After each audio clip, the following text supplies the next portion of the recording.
L'école est un lieu de socialisation. Si un enfant ne parvient pas à trouver sa place dans son groupe de pairs, il risque d'en souffrir et cela peut l'empêcher de travailler sereinement. Les parents peuvent l'aider. Informez-vous sur l'expérience vécue par votre enfant et celle observée par l'entourage. Menez l'enquête pour découvrir ce qu'il vit à l'école. Rencontrez son enseignant, mais échangez aussi avec les autres adultes qu'il peut côtoyer afin de comparer leurs points de vue. L'important est déjà que votre enfant se sente entendu et constate que l'on s'occupe de trouver avec lui une solution à sa souffrance. Votre démarche à l'école permettra de rendre son entourage attentif à sa situation. Découvrez le fonctionnement des groupes de pairs. Trouver sa place dans un groupe d'enfants est un exercice délicat qui s'apprend à partir du premier jour où l'on entre à l'école. Cela suppose de développer des compétences sociales et culturelles. Ces compétences s'apprennent beaucoup dans la cour de récréation.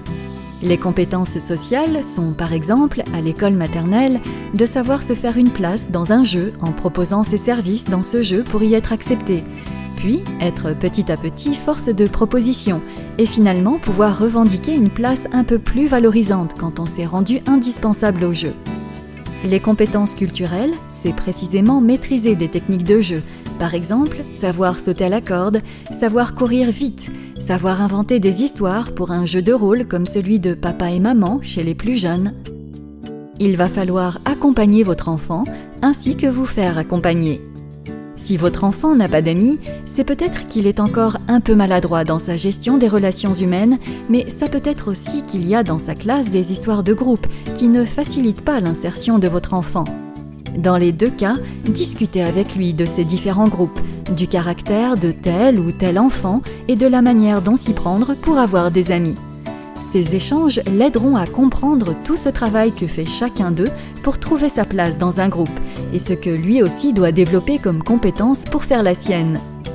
Rappelez-lui que se retrouver sans amis arrive à d'autres et qu'il a eu des amis peut-être l'année précédente. Les enfants ont souvent l'impression qu'ils sont les seuls à avoir les problèmes. Vous pouvez également lui proposer de consulter un pédopsychiatre s'il vous semble que cela pourrait l'aider et l'apaiser.